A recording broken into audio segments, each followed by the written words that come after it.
de revenir sur le terme génocide. Génocide. Génocide, ça veut dire génocide pour les gains économiques. On a choisi le nom de génocide. Cost, là, ça c'est un terme anglais qui veut dire coût. C'est pour montrer, n'est-ce pas, comment je peux dire ça?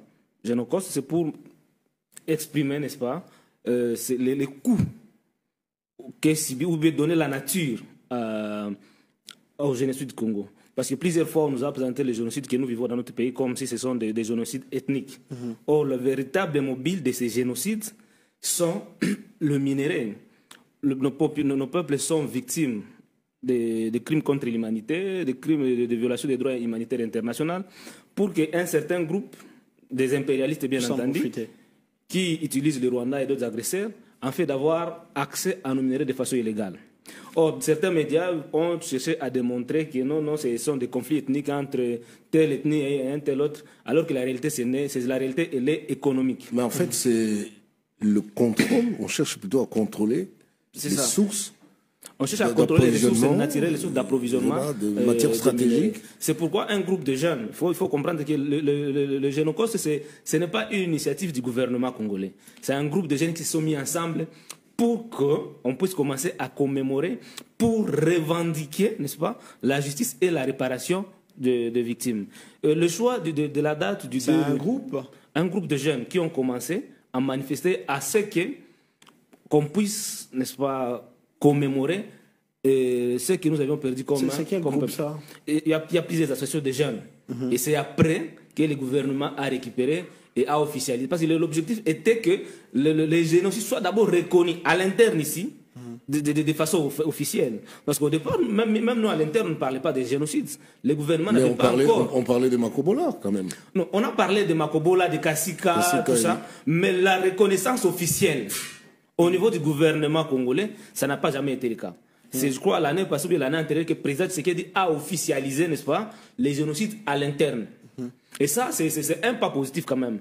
Si d'abord nous, à l'interne, on n'arrive pas à reconnaître qu'il y a un génocide, il sera difficile pour que ceux qui sont à l'extérieur ou au niveau international de les reconnaître. Parce que le rapport mapping est là, qui retrace toutes les atrocités et qui montre en réalité qu'il y a eu génocide.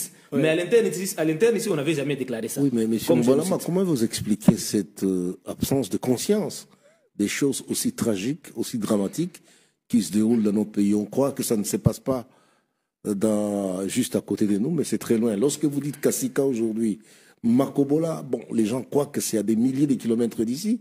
Comment est-ce que nous n'arrivons pas à faire prendre conscience à l'ensemble de la communauté nationale de cette tragédie? C'est ça le grand problème. Vous savez, si vous ne savez pas contrôler les médias, les autres qui contrôlent les médias peuvent passer par ces canaux-là pour vous coloniser et dénaturer votre histoire.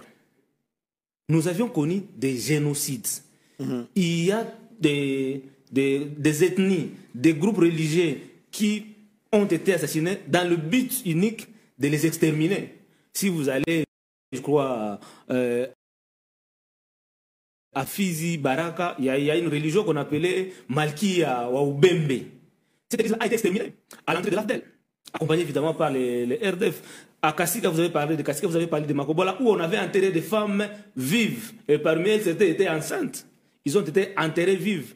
Quand vous allez à Kanyola, on a tué des gens là-bas.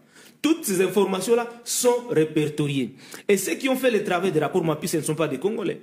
Ce sont des experts des Nations Unies qui ont travaillé et qui ont publié les rapports. Il revenait maintenant au gouvernement congolais de s'en approprier. Mais quand vous regardez dans l'agissement collectif des acteurs politiques, ceux qui sont au pouvoir, le pouvoir passé et le pouvoir actuel, personne n'a porté intérêt au rapport mapping. Aujourd'hui, je peux le dire, qu'il n'y a que Dr Denis Mukwege. Ces rapports mapping, certainement on l'aura mercredi ou vendredi, que M. Barnabé Milingagno considère comme étant un rapport de charlatans, de gens qui voulaient se remplir les poches. Je me réserve ici de parler de l'homme dont vous venez de citer. Parce que quand vous analysez ce qu'il dit, vous allez vous rendre compte qu'il va à l'encontre des intérêts du Congo et il défend beaucoup plus les intérêts de ceux qui nous agressent. Le rapport n'a pas été rédigé par les Congolais. Et les acteurs qui sont mis en cause par les rapports mapping, ce sont les gens que lui, Barnabé Milingane, dont vous avez cité, a l'habitude de défendre.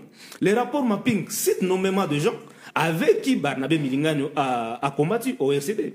Parce que les acteurs majeurs qui sont cités dans le rapport mapping, ils sont ici du RCD, de l'AFDEL, et plusieurs leaders du Rwanda. Justement, ouais. Justement. Or, Milingane lui-même, c'est un cadeau. Donc, les rapports mapping, comme je disais, c'est à nous, Congo, de nous en approprier. Et les crimes que nous avons connus dans notre pays, il faut les situer dans le temps. Les rapports mapping ne couvrent que la période de 10 ans, de 1993 jusqu'à 2003.